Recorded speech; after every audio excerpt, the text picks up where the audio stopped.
좀 더 있다 할까요? 시작할까요?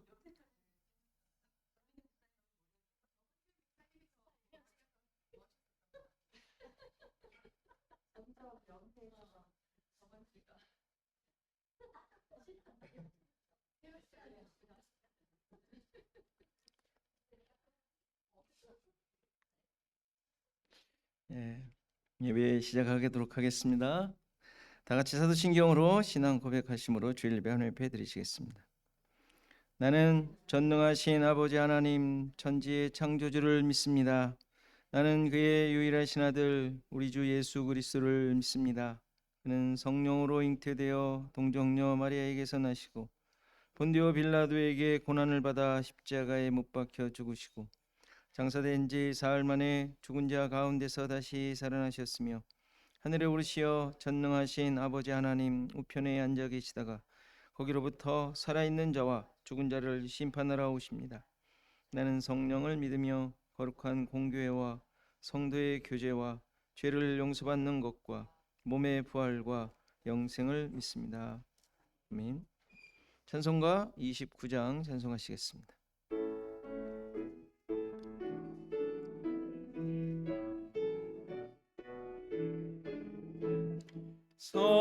성도여 다 함께 할렐루야 아멘.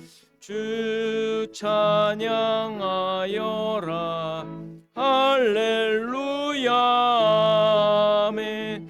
주 보좌 앞에서 택하신 은혜를 다 찬송하여라 할렐루야 아멘. 만문을 열어라 할렐루야 아멘.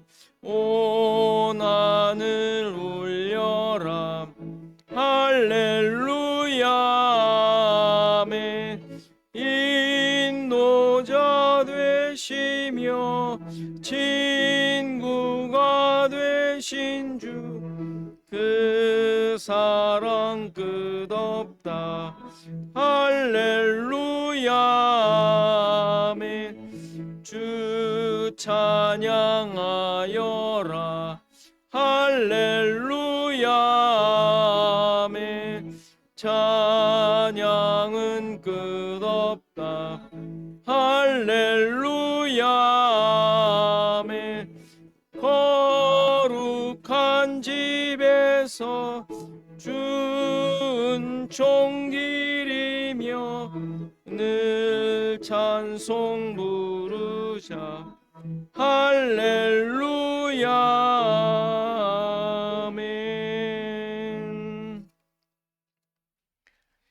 279장입니다. 찬송하십니다.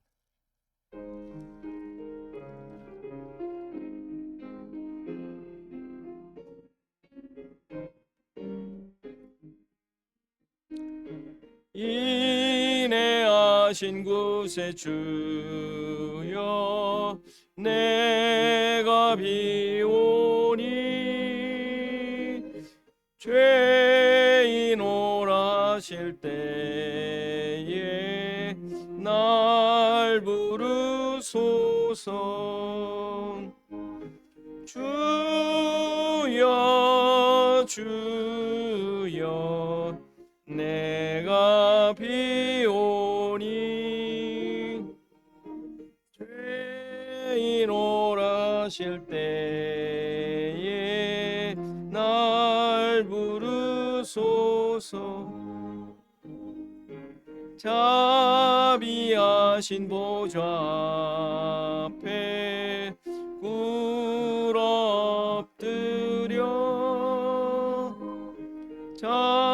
자복하고 회개하니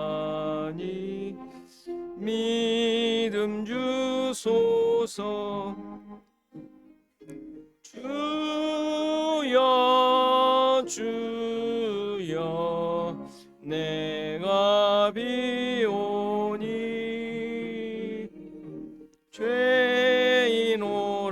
인도하실 때에 날 부르소서. 주의 공로 의지하여 주께 가오니 상한 마음을 고치시고 구원하소서. 주여 주여 내가 비오니 죄인오라 하실 때에 날 부르소서. 주 묶은 원 예수시여 위로하소서. 우리 주와 같으시니 어디 있을까. 주여 주여 내가 비오니 죄인 오라 하실 때에 날 부르소서.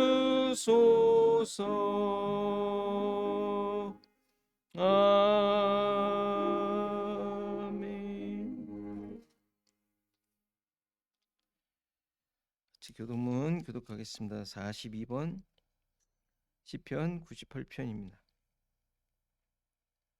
같이 교독합니다. 새 노래로 여호와께 찬송하라. 그는 기이한 일을 행하사 그의 오른손과 거룩한 팔로 자기를 위하여 구원을 베푸셨으므로 여호와께서 그의 구원을 알게 하시며 그의 공날의 목전에서 명백히 그가 이스라엘의 집에 베푸신 인자와 성실을 기억하셨으므로 땅끝까지 이르는 모든 것이 우리 하나님의 구원을 보았다. 온 땅이여 여호와께 즐거이 소리칠지어다. 소리내어 즐겁게 노래하며 찬송하자. 수금으로 여호와를 노래하라. 수금과 음성으로 노래할지어. 나팔과 호각 소리로 왕이신 여호와 앞에 즐겁게 소리칠지어다. 바다와 거기 충만한 것과 세계와 그 중에 거하조한 자 다 외칠지어다. 여호와 앞에서 큰 물은 박수할지어다. 산악이 함께 즐겁게 노래할지어다. 아멘. 최영숙 집사님 기도 인도하시겠습니다.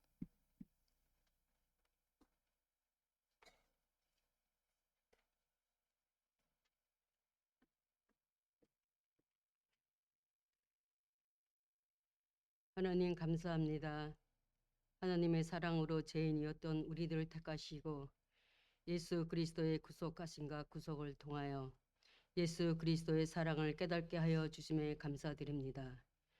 지난 한 주간에도 주님의 은혜 안에 살다가 거룩한 날에 주님의 전으로 인도하여 예배 드리게 하심에 감사드립니다.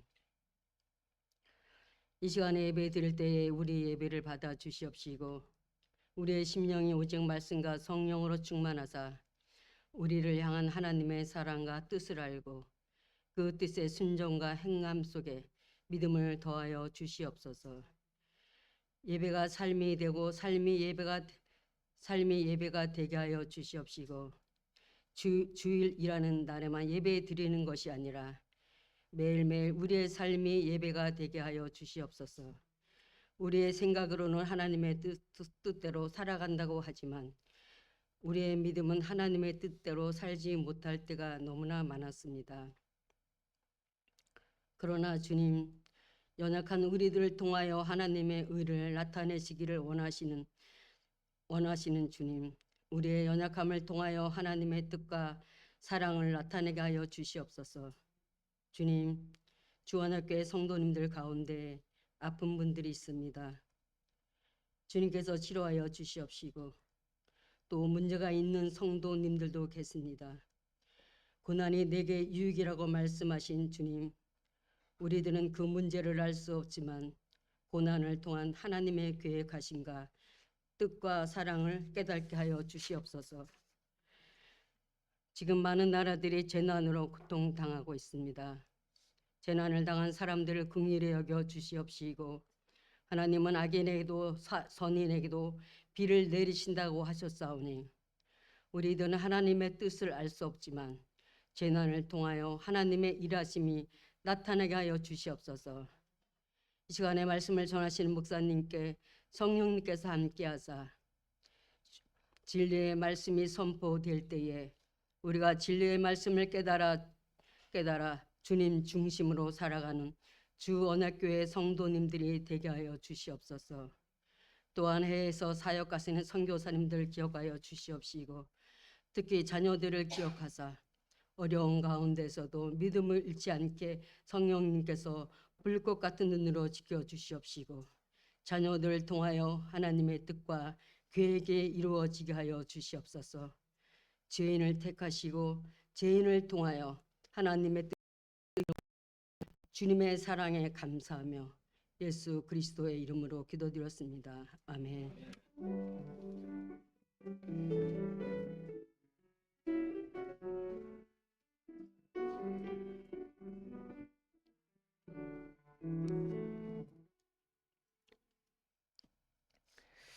이 시간 다 일어나셔서 하나님의 말씀 받으시겠습니다. 하나님의 말씀은 창세기 41장 46절에서 57절 말씀입니다. 창세기 41장 46절에서 57절 말씀 제가 봉독해 드리겠습니다. 요셉이 애굽 왕 바로 앞에 설 때에 30세라. 그가 바로 앞을 떠나 애굽 온 땅을 순찰하니 7해 풍년에 토지 소출이 심히 많은지라. 요셉이 애굽 땅에 있는 그 7년 곡물을 거두어 각 성에 저장하되 각 성읍 주위의 밭의 곡물을 그 성읍 중에 쌓아두매 쌓아둔 곡식이 바다 모래같이 심히 많아 세기를 그쳤으니 그 수가 한이 없음이었더라. 흉년이 들기 전에 요셉에게 두 아들이 나되 곧 온의 제사장 보디베라의 딸 아스낫이 그에게서 낳은지라. 요셉이 그의 장남의 이름을 므낫세라 하였으니 하나님이 내게 내 모든 고난과 내 아버지의 온 지비를 잊어버리게 하셨다 하며, 차남의 이름은 에브라임이라 하였으니 하나님이 나를 내가 수고한 땅에서 번성하게 하셨다 함이었더라. 애굽 땅에 7해 풍년이 그치고 요셉의 말과 같이 7해 흉년이 들기 시작하며 각국에는 기근이 있으나 애굽 온 땅에는 먹을 것이 있더니 애굽 온 땅이 주림의 백성이 바로에게 부르짖어 양식을 구하는지라. 바로가 애굽 모든 백성에게 이르되 요셉에게 가서 그가 너희에게 이르는 대로 하라 하니라. 온 지면에 기근이 있으니 요셉이 모든 창고를 열고 애굽 백성에게 팔세. 애굽 땅에 기근이 심하며 각국 백성도 양식을 사려고 애굽으로 들어와 요셉에게 이르렀으니 기근이 온 세상에 심함이었더라. 아멘. 주를 향한 나의 사랑, 우리 찬양하시겠습니다.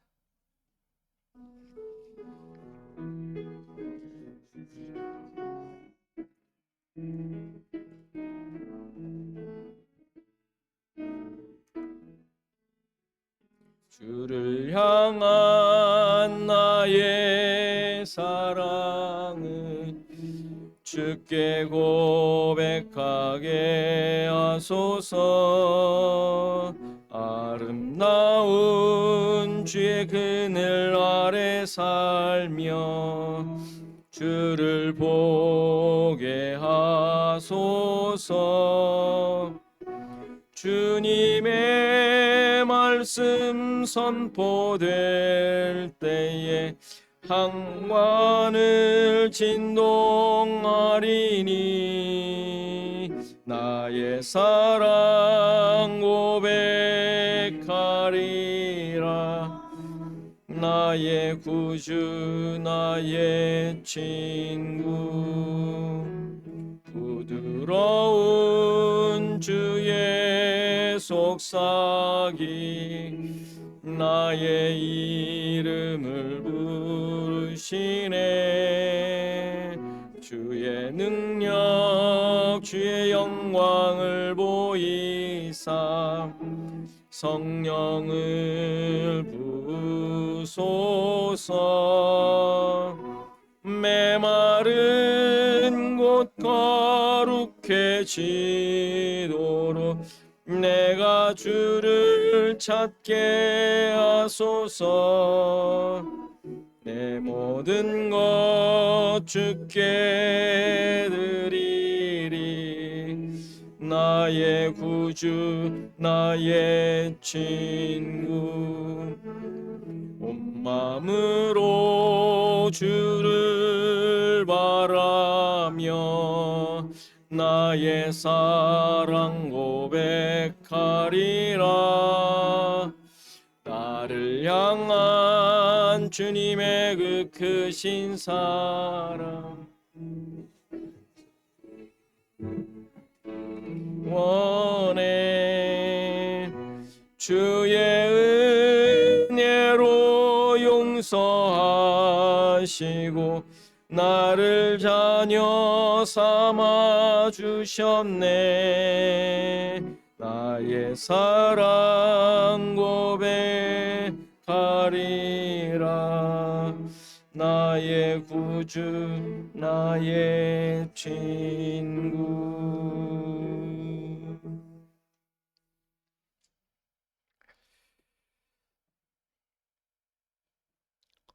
예, 그 소식 함께 나눕니다. 여러분들 인사하시죠. 앞뒤 옆 사람과 함께. 자, 우리 둘째가 오랜만에 또 이렇게 먼 타지에서 거의 외국과도 같은 캘리포니아에서 잠깐 방문을 했습니다. 한 두어 주, 이달 말 올해 돌아갑니다. 자, 수련회 여러분들 계속 광고합니다. 뭐 많이 다들 신청하셨기 때문에 안 하신 분들, 아직도 갈등에 있는 분들이 혹시 있을까? 이제는 주문 가겠다고 신청한 사람들이 또 떠나진 않을까? 그런 일은 없겠지만 아무튼 재밌는 시간 가질 거니까요. 여러분들 재밌는 프로그램이나 무슨 순서 있으면 얘기해 주세요. 아무튼 재밌게 놀자고요. 좋은 안건들 있으면 주시고. 자, 성경 읽기 이제 다니엘로 들어갔습니다. 여러분들 잘 따라오시죠? 다니엘서. 이제는 성경 읽을 때 약간 시각 좀 바꿔서 좀 읽으세요. 다니엘, 거기 가서 잘 있다가 아주 믿음 지키더니, 잘했어. 이런 식으로 읽으시면 안 돼요. 이제는 지금 우리 요셉 딱 보면서 이제 시각 많이 바뀌셨잖아요. 오늘도 이제 바뀔 텐데, 아무튼 잘 보면서 이거 그런 내용 아니야? 이런 의문과 시각을 가지시고 읽으셔야 돼요. 막 읽으시면 안 돼요. 자, 우리 두 분 또 한국에 지금 방문 중이십니다. 최정 쌤 8월 초에 오시는 걸로 이렇게 얘기를 하시더라고요. 여러분들 뭐 또 아시는 분들 아시겠지만 또 기도해 주시기 바랍니다. 네, 우리 기도하고 말씀 보시겠습니다. 하나님 감사합니다. 우리의 모든 삶의 내용이 감사의 이유가 되고 또 하나님이 함께 하시는 근거가 되는, 그래서 나의 전 생애가 하나님의 백성으로서의 삶으로 살아가는 정말 기쁘고 즐겁고 정말 하나님의 특별하심이 있는 그런 삶임을 깨닫게 하시고 또 그것으로 인하여 하나님을 찬양하며 감사하는 우리 시애틀 주원학교의 모든 성도들이기를 소원합니다. 도와주시고 또 생각하게 하셔서 깨닫게 하시고 또 그러한 것들을 발견하게 하시고 그 앞에 무릎을 꿇는 귀한 은혜가 넘치는 우리 모두가 되게 하옵소서. 오늘도 말씀 앞에 섰사오니 이 말씀이 나 자신을 깊이 돌아보는 기준이 되게 하시고 또 그것을 통하여 하나님이 어떠한 분이신지, 나를 향하여 어떠한 마음을 갖고 계신지 또 깊이 깨닫고 다짐하는 귀한 시간 되게 하옵소서. 감사하고 예수 그리스도의 이름으로 기도하옵나이다. 아멘. 자, 요셉이 바로의 꿈을 해석해 주므로 애굽을 다스리는 총리가 되었어요. 그런데 이 총리가 되었다는 말은 애굽의 2인자가 제2인자가 되었다는 의미가 아니라 그랬어요. 물론 그 자리에 있었을 것입니다. 그 정도의 힘도 있었고 권력이 주어졌었겠죠. 역사적으로는. 성경에서는 그걸 얘기하고 싶지 않은 거예요. 그거를 얘기하는 게 아니라고 누차 말씀드립니다. 출세한 것이 아니라는 거예요. 출세한 것이. 그는 애굽에서 하나님의 뜻을 이루는 자가 되었다라는 말이에요.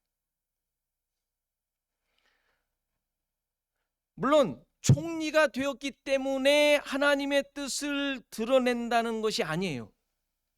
뭐 그럼 감옥에 있으면 아니어야 되잖아요. 그렇죠? 근데 그게 아니었잖아요. 감옥에 있든 어디에 있든 그가 무슨 일을 하든 하나님의 뜻을 이루더라, 하나님의 뜻을 이루는 자이더라 라는 사실을 확인하려고 그러는 거예요. 그는 이미 형들에게 미움을 받고 종으로 팔려올 때부터 하나님의 뜻을 이루어 왔어요. 맞아요? 인정하실 수 있어요? 아닌 듯 여러분들의 표정이 그런데 그렇죠. 왜냐하면 내 모양이 그런 모양이 아니니까. 그렇죠? 그거를 버리라고 성경에 쓰여 있는 거예요. 그런 생각을 버리라고. 아, 내가 이 꼴이고 난 빚더미에 뭐 쫓겨다니는 크리스찬들 얼마나 많아요? 없나? 있잖아요. 뭐 어디나 다 있잖아요. 그 뭐 그런 상황들은 누구에게나 있잖아요. 사고 나서 그냥 죽는 사람들 9명 죽었는데 그 중에 크리스찬 없었겠어요? 시청 앞에서 죽은 사람 중에? 종으로 팔려올 때부터 하나님의 뜻을 이루어 왔어요. 이거 인정하지 못하면 여러분들의 삶이 정말 불행한 사람이 되는 거예요. 그가 어떠한 상황이 있든지 하나님의 함께하심이 있었어요. 여러분들도 그런 시각 갖고 계세요? 하나님이 계시다면 나에게 왜 이런 일이 일어나냐고? 신이 있다면? 그거는 그냥 엉뚱한 생각이죠. 하나님의 함께하심이 있었다는 말은 하나님의 계획이 이루어지고 있었다는 말이에요. 그렇기 때문에 하나님의 백성들에게 형통이란 내 기분이나 세상의 기준과는 상관이 없는 거예요. 요셉이 애굽의 총리로 일을 하게 되었는데 이것이 하나님의 일, 하나님의 뜻을 이루는 일, 구원사역, 약속의 성취임을 보여주는 거예요. 46절에 요셉이 바로 앞에 섰는데 30세라고 보고를 하죠. 여기서 서다의 단어의 의미가 하나님의 뜻을 이루는 자로서의 모습이라고 했어요. 하나님 앞에서 하나님의 일꾼으로 설 때 이런 말을 쓴단 말이에요. 뭐 의미가 그런 의미이기도 하잖아요. 근데 특별히 성경에서 특별히 그 단어를 쓴단 말이에요. 바로가 꿈을 꿀 때 나일 강가에 섰다 그랬잖아요. 그가 쓰임을 받는다라는 차원의 의미가 아니라 그를 통하여 하나님의 뜻이 드러나게 될 것이라는 의미에서 그가 나일 강가에 섰다. 하나님의 뜻을 계시하게 되는 자가 되었다라는 말이에요. 그러니까 요셉이 바로 앞에 섰다라는 말은 바로를 섬기기 위함을 말하는 것이 아니라 섬기기 위해 섰다라는 말이 아니라 하나님의 사자로서 뜻을 이룰 자로서 때가 되었음을 표현한 말이에요. 그리고 그때가 30세라고 얘기합니다. 30세. 이 나이는 구약에서 민수기를 보면 회막에서 일할 수 있는 사람이 30세부터 50세까지라고 얘기를 해요. 그러니까 30세가 되어야 회막에서 하나님의 일을 할 수 있는 거예요. 다윗도 30세에 왕위에 오르죠. 요셉이 30세가 되었다는 말은 이제 하나님의 전에서, 지금 그가 있는 집이 하나님의 전이에요. 그렇죠? 하나님의 말씀으로 생명을 주는 사역을 감당할 때가 되었음을 성경이 표현하는 내용이에요. 당연히 이 모습은 예수님께서 이제 공생애를 시작할 때 30세쯤 되었다라고 표현하는 것과 똑같은 것이죠. 예수님을 예표하는 인물이니까. 그리고 그 다음에 바로 앞을 떠나 애굽 온 땅을 순찰했다라고 합니다. 바로 앞을 떠나 애굽 온 땅을 순찰했다. 이 표현도 중요한 의미를 갖고 있다고 그랬죠. 순찰하다가 그 단어가 건너가다, 인도하다, 지나가다, 통과하다 라는 의미예요. 하나님의 특별한 구원 사역을 표현하는 단어죠. 앞으로 계속 나올 단어들이죠. 그런데 이 사역을 지금 요셉이 바로 앞을 떠나 행하고 있는 거예요. 그러니까 요셉이 애굽을 지나가는 거예요. 통과하여 지나가고 있는 거예요. 그게 무슨 의미일까요? 그렇다면 애굽은 세상을 상징한다 그랬죠. 율법적 세상, 인간이 자기 의를 가지고 사는 세상, 그게 애굽이란 말이에요. 근데 그 가운데 지나갔다는 말이 뭐겠어요? 하나님의 구원이 거기에 베풀어질 것이라는 거예요. 구원과 생명을 주는 작업을 하고 있는 거예요. 그를 통하여. 애굽이 살아나는 거죠. 애굽이라는 나라가 살아나는 게 아니라 애굽 같은 존재들이 살아나게 될 거예요. 그래서 그 결과가 뭐예요? 47절이죠. 오늘 읽은 7배 풍년에 토지 소출이 심히 많은 거예요. 요셉이 애굽 땅에 하나님의 역사를 드러낸 결과 토지 소출이 심히 많았답니다.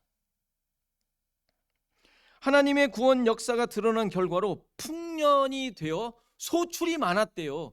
부자가 되었다는 말 같지 않습니까? 그렇죠? 어떻게 생각하세요? 당연해요?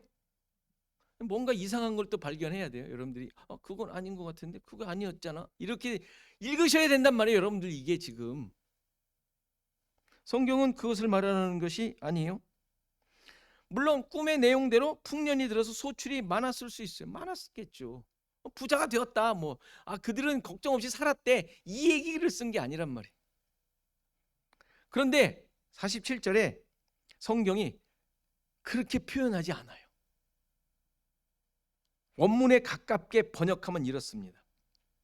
47절을 7해 풍년에 토지 소출이 심히 많았다. 이렇게 번역을 했는데 원문에 가깝게 번역을 한다면 이렇게 돼요. 토지가 주어야. 땅이. 그리고 소출이 많았다. 이게 서술어가 아니라 서술어는 만들었다라는 서술어가 나와요. 근데 뭘 만들었냐? 7년 풍년에 한 웅큼을 만들었다. 한 웅큼. 이거를 7년 풍년이라는 말 때문에 소출이 많았다라고 의역을 해버린 거예요. 의역을. 여기서 한 웅큼이라는 단어는 구약에서 4번 나와요. 한 웅큼이라는 명사가 구약 성경에 4번이 나오는데 지금 창세기에 이거 한 번 나오고 창세기에서는 복수로 쓰였어요. 대신. 그러니까 한 웅큼들 이렇게 얘기했죠. 굳이 번역을 한다면. 근데 나머지 3번이 어디서 쓰였냐? 레위기에서 쓰입니다. 레위기. 2장 2절을 보면 아론의 자손 제사장들에게로 가져올 것이요 제사장은 그 고운 기름가루 한 줌. 이게 그 단어예요. 그 모든 향유를 취하여 기념물로 단 위에 불사를 지니 이는 화제라. 화제에 대한 설명을 하면서 고운 기름 가루 한 웅큼. 레위기 5장 12절을 보면 그것을 제사장에게로 가져갈 것이요 제사장은 그것을 기념물로 한 웅큼을 취하여 단 위 여호와의 화제물 위에 불사를 지니 이는 속죄제라. 속죄제 설명할 때 제사장이 가지고 오는 기념물로 한 웅큼을 가져오라 그래. 6장 15절 그 소재의 고운 기름가루 한 웅큼과 소재물 위에 유향을 다 취하여 기념물로 단 위에 불살라 여호와 앞에 향기로운 냄새가 나게 하고 소재의 고운 기름가루 한 웅큼. 자, 이 세 구절에서 특별한 걸 여러분들이 발견하셨어야 되는데 한 웅큼을 가져오라 그래서 그거 어떻게 합니까? 불사를. 이 단어는 제사 용어예요. 그것도 불사르기 위한 양을 표현하는 단어예요. 따라서 풍년으로 땅이 한 웅큼들을 만들었어요. 그러니까 많다라는 것을 풍년이니까 많다라는 것을 표현하려고 복수를 썼지만 뜻은 한 웅큼이란 말이에요. 그런데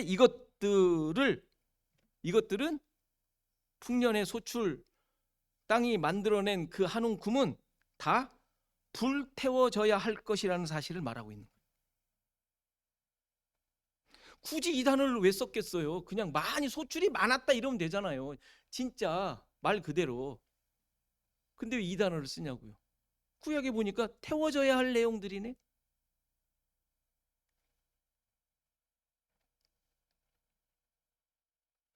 그러니까 7년 풍년 동안 뭐 소출이 많았다. 그거 잘 모아서 7년 기근 때 잘 먹고 잘 살도록 준비하라. 이 내용이 아니란 말이에요.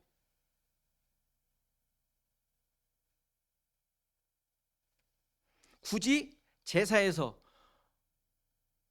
불사를 제물의 용량을 의미하는 단어를 사용한 이유가 있는 거예요. 풍년의 의미가 무엇인지 깨닫도록 하기 위함이죠. 풍년의 의미. 그럼 여기서 태워져야 할 제물이 의미하는 바는 뭘까요? 좀 더 쉽게 풍년의 의미가 뭐냔 말이에요. 풍년의 의미가. 아까 말씀드린 대로 없어져야, 태워져야 할 거예요. 그럼 풍년이라는 게 뭐겠어요? 없어져야 할 율법적 행위, 세상적인 풍요를 의미하는 거예요. 그래서 이러한 것들이 우리를 살리는 것이 아니라는 사실을 깨닫게 하기 위하여 풍요를 얻게 하시고 경험하게 하셨다라는 말이에요. 이것이 바로 하나님께서 율법을 주신 이유임의 목적이잖아요. 우리는 잘 알잖아요. 수많은 율법의 조항들, 그렇죠? 역설적으로 말하면 너무 풍성하지 않습니까? 하나님의 뜻대로 살기 위한 그 풍성한 내용들.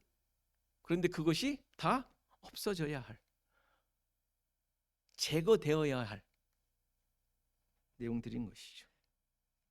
그것으로 잘 살아서 하나님 앞에 의로워지라는 것이 아니라 그대로 잘 살아서, 율법이 그렇잖아요. 우리 잘 알잖아요. 그것이 아니라 그것으로 말미암아 그것을 자꾸 소유할수록, 그것을 가지고 살아갈수록 죄악이 드러나고 하나님의 은혜가 필요한 자라는 것을 깨달으라고 율법 주셨잖아요. 풍요가 그 의미인 것이죠. 48절에 49절에 그 모습을 설명하죠.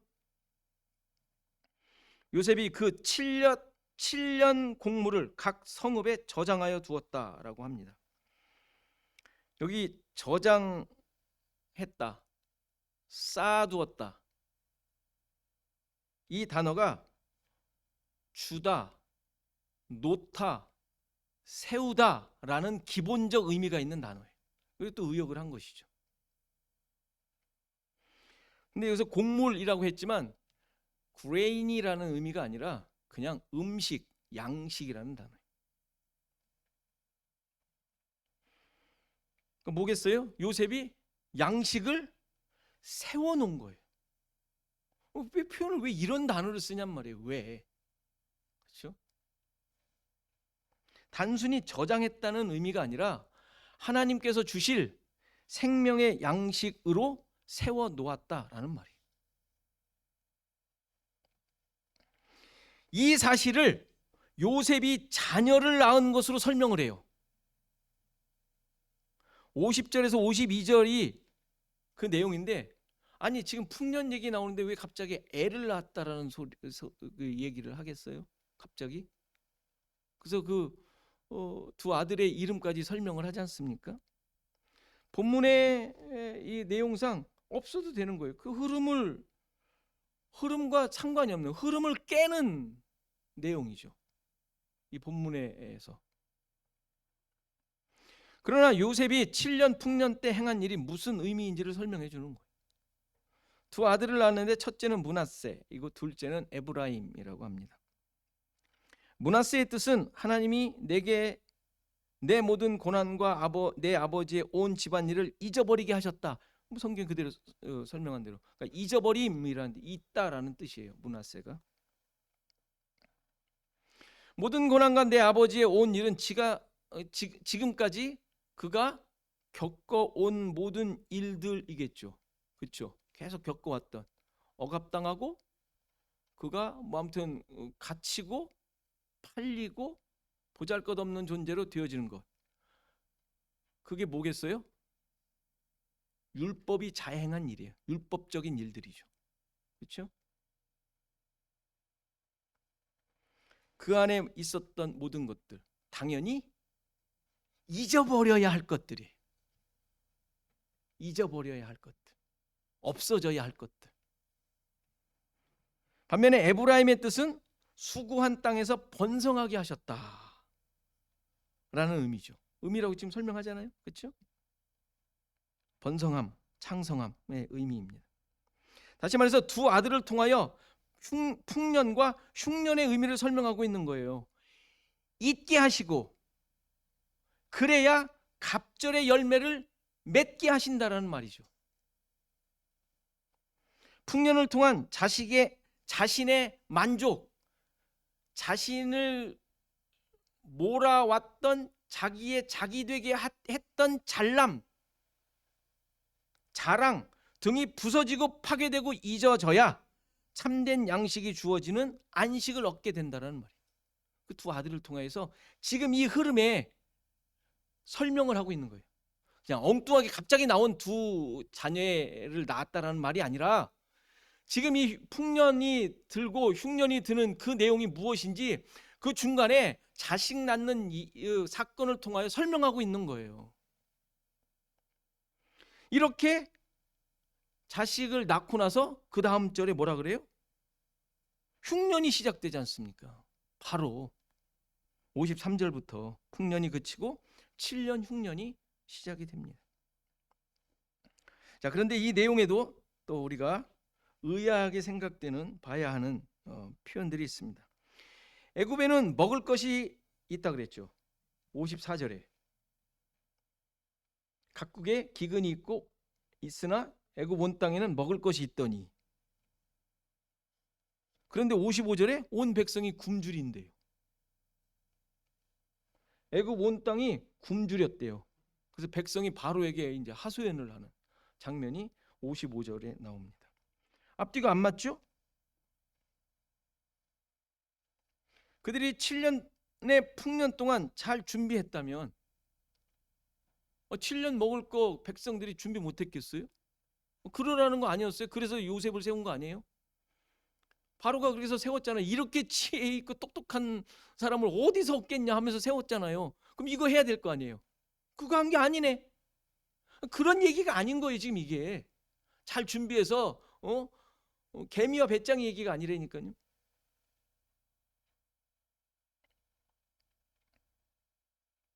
그러니까 이들의 굶주림은 먹을 것이 없는 굶주림을 말하는 게 아니에요.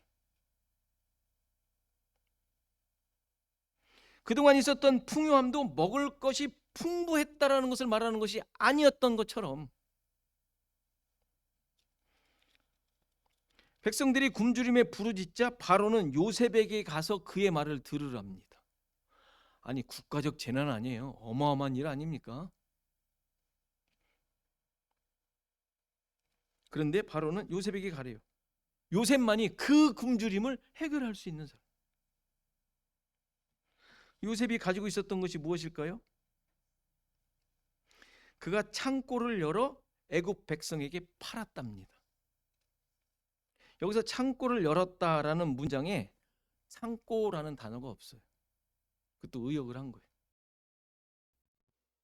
충분히 예상되는 의미니까 의역을 했는데 그냥 안에 있는 모든 것을 열었다라는 뜻이에요.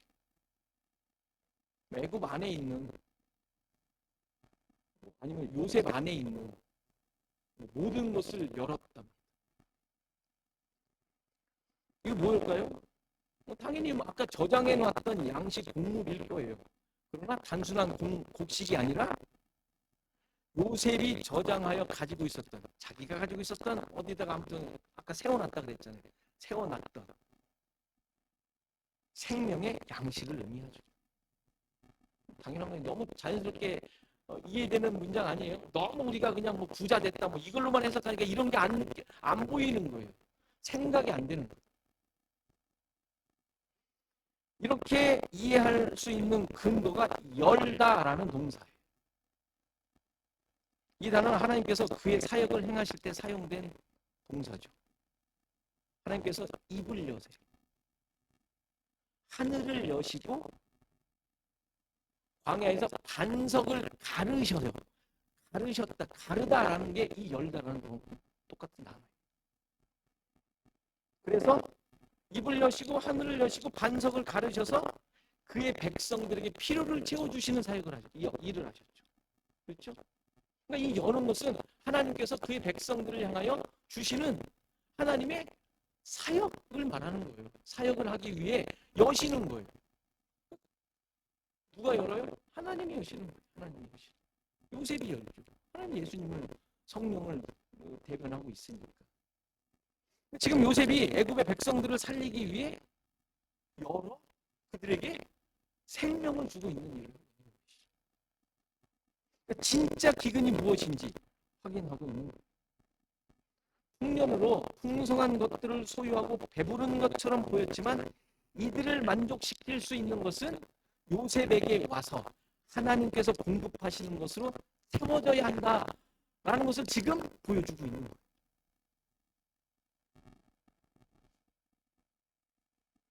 그런데 중요한 사실은 이 양식을 요셉에게 사야 했답니다. 요셉이 팔았잖아요. 아까 말씀드린 대로 이게 국가적 재난이고 저장한 것이 아까 앞에 보면은 요셉이 얘기하잖아요. 그 애굽의 그 풍성할 때 5분의 1을 거둬들인 거잖아요. 세금처럼 20%를. 그러면 당연히 이럴 때 그들에게 무상으로 주든지 뭐 나중에 갚으라고 하든지 뭐 그래야 되지 않아요? 당연한 거 아닙니까? 여러분들 대통령 그랬으면 여러분 대통령 그 좋아하겠어요? 사기꾼 대통령 별로 다 나올 텐데.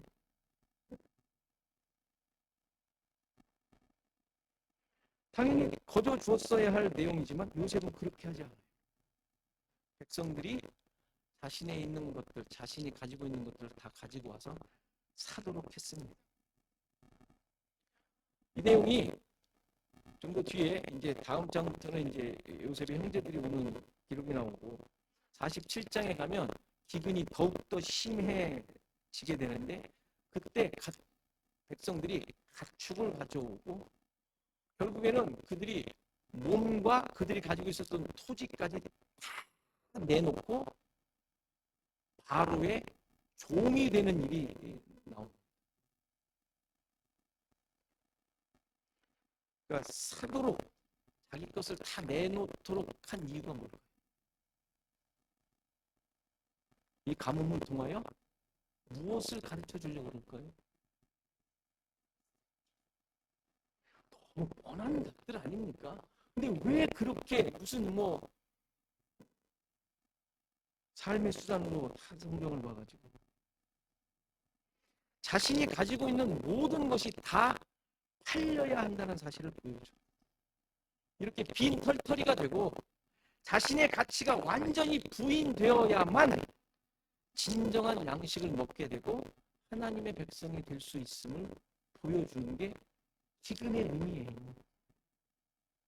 기근이 먹을 것이 없어서 기근이 아니라 진짜 풍성함이 무엇인지 알도록 깨닫게 하려고 요셉이 지금 애굽에서 이러고 있는 거예요. 근데 이 모습을 42장부터 누가 몸소 보여줘요? 요셉의 형제들이 이제 몸소 보여줄 거예요. 그 내용이 이게 42장부터 나오는 거예요.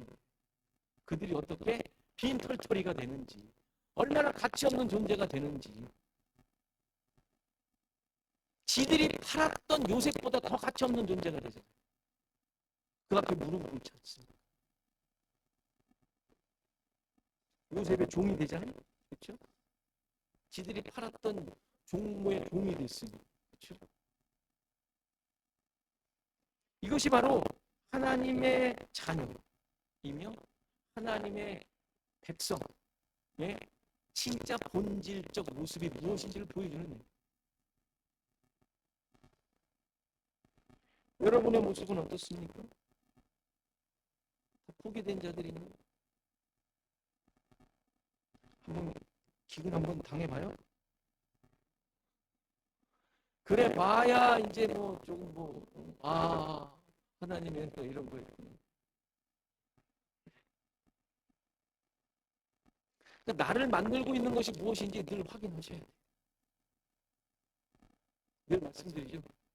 다른 사람들이 나를 볼 때 어떻게 생각하냐? 저 사람 아주 이러면 이게 큰일 나는 거예요. 깊이 생각하셔야 돼요. 어깨 으쓱할 게 아니라 깊이 생각해 보세요. 크리스천으로서 하나님의 백성으로서 정말 진짜 양식을 먹는 자로서 깊이 생각하셔야 돼요. 십자가로 속량 사낸 자들, 그리고 진짜 양식으로 살아가고 있는 자들, 이러한 사실을 잊지 마시고 이러한 은혜를 늘 고백하시는 시애틀 조언학교의 성도들이기를 간절히 바랍니다. 다 같이 나셔서 200장 찬송하시겠습니다.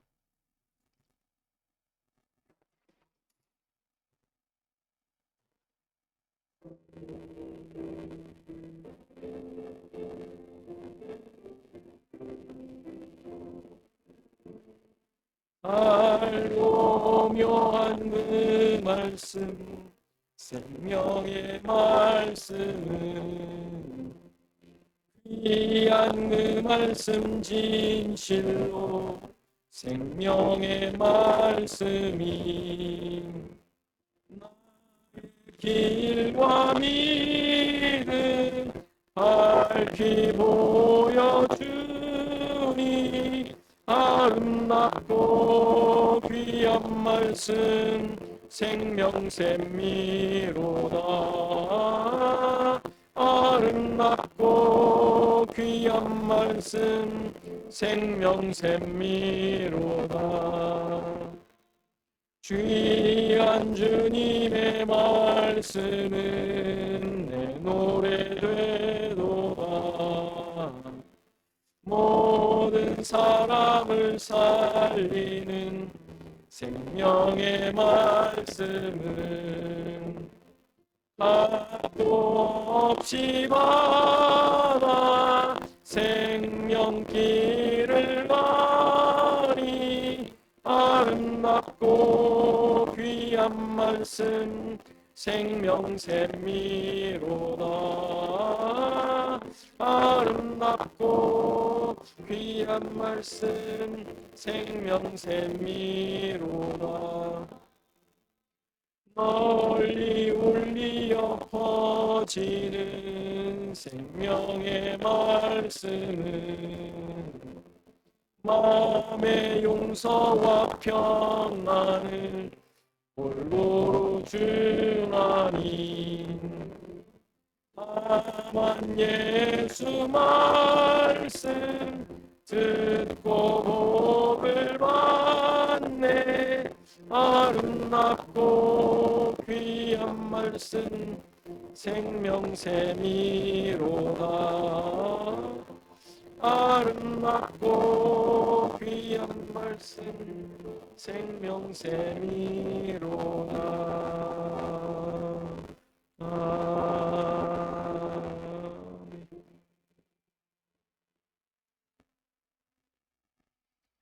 잠깐 기도하는 시간 같습니다. 하나님의 끊임없는 일하심으로 만들어진 존재임을 잊지 않고 살게 하소서. 세상의 기준을 둔 것들이 깨어지고 하늘의 것으로 세워지게 하소서. 기도하시고 아픔 가운데 있는 성도들, 또 선교제 선교사님과 사역을 위해서 한국과 미국을 위해서 이 시간 다 같이 기도하시겠습니다.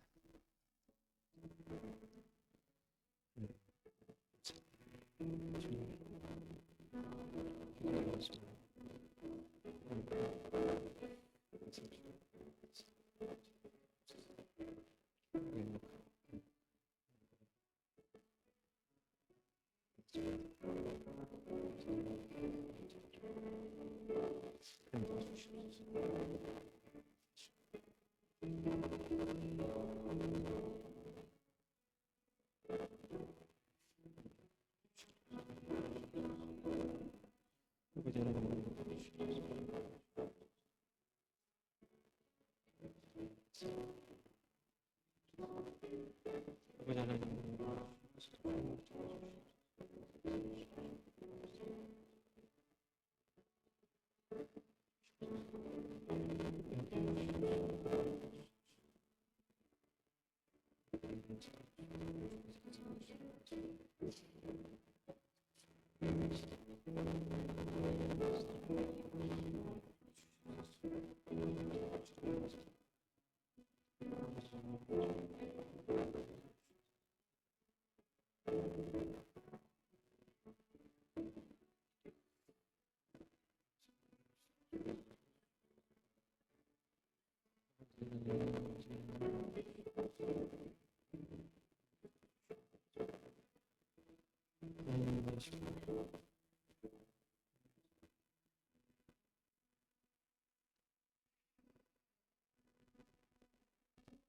하나님 아버지,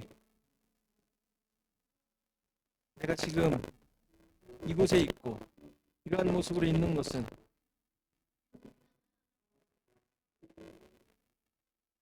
내 주변에 있는 어떠한 누구 때문도 아니고 상황이 나를 몰아온 것도 아니고 하나님께서 끊임없이 일하심의 결과라는 사실을 인정하며 행복하게 하옵소서. 주님, 이 모든 것이 하나님의 뜻을 이루며 하나님의 뜻을 드러내기 위한, 그래서 나는 알 수 없지만 이 모든 상황을 통하여 하나님의 역사가 드러나고 하나님의 구원이 드러나게 되는 놀라운 상황이었음을 고백할 수 있는 믿음을 허락하여 주옵소서. 주님, 하나도 빠짐없이 나의 삶에 주님의 손이 나를 이끌고 있음을 깨닫고 고백하게 하시고, 그로 인하여 우리의 모든 상황을 인정하며 찬양할 수 있는 우리 시애틀 주원학교 모든 성도들 되게 하옵소서. 우리 가족, 우리 직장, 우리 자녀들, 또 주변의 모든 인맥들, 이 모든 것들이 하나님께서 원하시는 대로 우리를 이끄시기 위한 환경들임을 깨닫게 하시고, 그곳에서 나의 유익과 나의 만족을 챙기는 것이 아니라 하나님께서 어떻게 나를 이끄실지 기대하며 말씀을 늘 상고하며 그 말씀 앞에 순종하는 모습으로 주어진 일을 잘 감당해 나가는 우리 모두가 되게 하옵소서. 주님, 이 시애틀 주원학교회가 더욱더 이러한 하나님의 뜻 잘 깨닫고 잘 쫓아가며 한 마음이 되어 감당하기를 소원합니다. 서로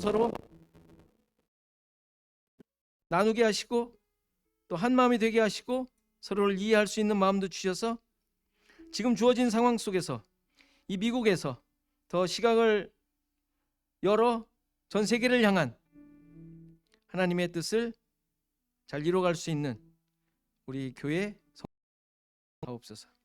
이제는 예수 그리스도의 은혜와 하나님의 성령의 감화, 감동, 교통하심이 함께 하심이 오늘 예배한 모든 성도들 머리 위에, 저들의 생업과 가정과 자손 대대 위에, 시애틀 주원학교회 위에 이제부터 영원토록 함께 계실지어다.